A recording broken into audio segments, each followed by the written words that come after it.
So aside from there being a lot of gaming news going on recently, I'm going to cover two topics: Borderlands and Activision's decision on Call of Duty. Oh boy, this is going to be a great video. I want to welcome you back to another YouTube video, you beautiful hosers, and today we are going to be talking about what Activision did with Call of Duty in 2020, as well as Borderlands 3 being pulled from the Epic Store.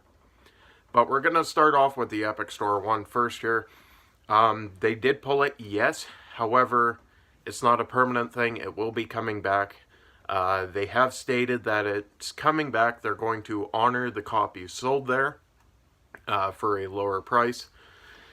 Because, believe it or not, Epic held a sale where a bunch of developers were pissed off.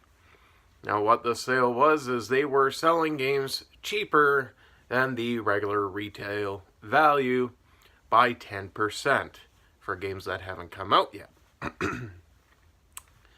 That ruffled some feathers. Not a whole lot of people that were game developers were happy, so they pulled their games off.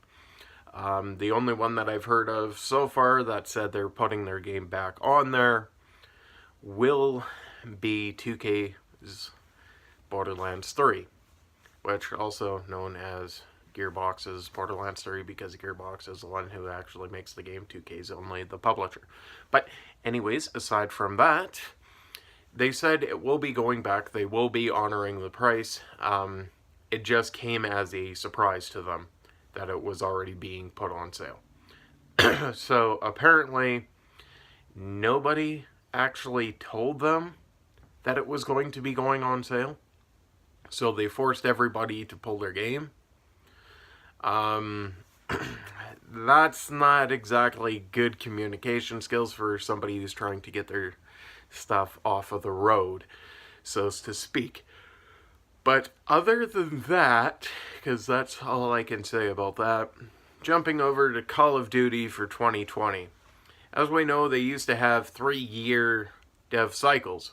However, apparently they gave Sledgehammer a vote of incompetence, so Sledgehammer and Infinity Ward are no longer making COD games, from what the article that I read said.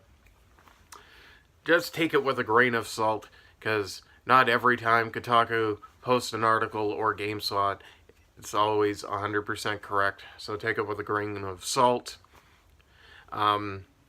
However, it's going to be made by Treyarch next year, which means they have a 2-year dev cycle. They're working on a game that was in development for already a year. It was labeled as a mess by Activision, so they're scrapping the entire thing and then putting Treyarch on it. So Treyarch has 2 years to build a game and release it. After Black Ops 4 had so many network issues, they're putting them on it. Say what you want about Sledgehammer and World War II. Yeah, it took forever to get the servers up and running, but at least when you got the servers up and running, the game was actually playable. Unlike Black Ops 4, where every update they do is slightly making the games worse and worse. A, network latency. B, crashing. And C, dashboarding you. And D, things not displaying properly. There was a glitch with Nomad's head for, I believe it was like a week and a half, where you couldn't even use the character. It would literally try and give you a seizure just for picking Nomad. I had that fun experience of picking Nomad and then finding out, oh, by the way, your game glitches out every time you see him. So if you wanted to shoot at him, you couldn't, because he was like Casper the Invisible Ghost, where he would just run, and then he'd give you a stroke, and then he'd kill you, and then run off again. That's kind of where it was going. They have so many issues with that game, especially with their lobbies. I don't understand why they're saying, hey, Treyarch, you can make Call of Duty 2020. I'm not the only person experiencing this. I went from being able to play one game to having to dashboard because my game crashed, to being able to play 6 games before game crashes and then I have to dashboard. Because you can't use the side taskbar on the Xbox without it crashing now. I found that out. So they have so many issues going on in game that now they're trying to go over there. Call of Duty is slowly been getting worse and worse because whoever's doing their game testing has not done their job properly. They've missed stuff, and I think they've missed stuff deliberately so that it legitimately breaks the game. Kind of like Gears of War 4, how everybody was exploiting the one glitch in Horde mode. As soon as they figured out that, they were like, yeah, we'll patch it, but we'll give them a little bit of time because they were aware that this had happened. But they weren't going to punish you for it. They were just going to say, okay, fine, it's in the game, we understand, but we will fix it later on. These guys, on the other hand, why? Why are you doing this to me? So, apparently, it was Sledgehammer that was making a game based in the Cold War. Well, on the Cold War. Which was roughly around where Black Ops 1 was, I suppose. But this series has gone so far beyond what it used to be. I don't think it's redeemable in any aspect, from going from Black Ops 3 having a terrible campaign to having a okay multiplayer, to going to Black Ops 4, no campaign, you get operator stories, you get a little bit of cutscenes here and there, and then you have a very mediocre and trivial multiplayer. And not to mention that their first DLC map, known as Crashified, was unplayable. Yeah, who was testing the games? Because I seem to remember before the end of World War II's life cycle, they were stating about Black Ops 4 having to be changed because it was too much like Overwatch. Now, if you were doing it like Overwatch, which I can see they somewhat did it similar, they wouldn't have all these problems. Overwatch still has its undermining glitches here and there and bugs and stuff that need nerfing and patching. I understand that because of community complaints, just like Destiny. However, you know it's sad when Destiny has a better server up and running than Treyarch does on their new game, and now they're being told to make another game.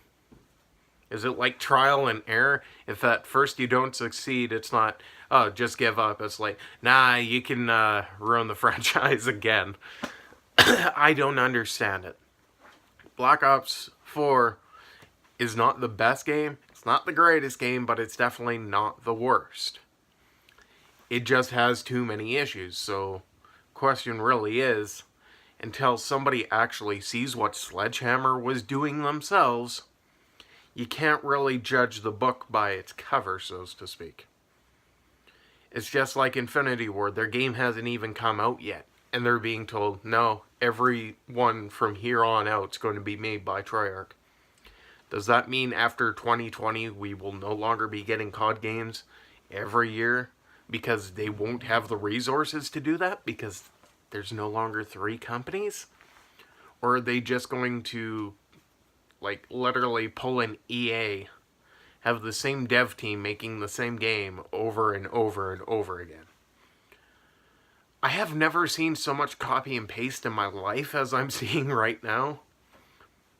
Because Call of Duty, yes, you can say it's cut and paste of its counterparts, but there's not a whole lot that you can do with that kind of arcade shooter. Battlefield, on the other hand, they're saying, oh, we're going more realistic. But when you're using the same assets from Star Wars that you used in Battlefield 1, I'm sorry, but Nobody's running around like Han Solo in the middle of the First War. It just never happened. Same with when they're shooting. You could clearly see same assets. And then some of their maps looked like they were just ripped straight from the bad Star Wars game and then thrown in. And it seems like Activision doesn't care anymore. They just want to make more money. And I'm pretty sure that's the entire reason why Bungie split from them. Is they get a window, they get a time frame. But Activision holding control over the entire thing is kind of screwing the pooch, so to speak. And anyways, that's my opinion of ranting for 8 minutes. So, yeah, I think it's safe to say COD 2020 is doomed to fail. So, it's roughly where I'm going to have to end it.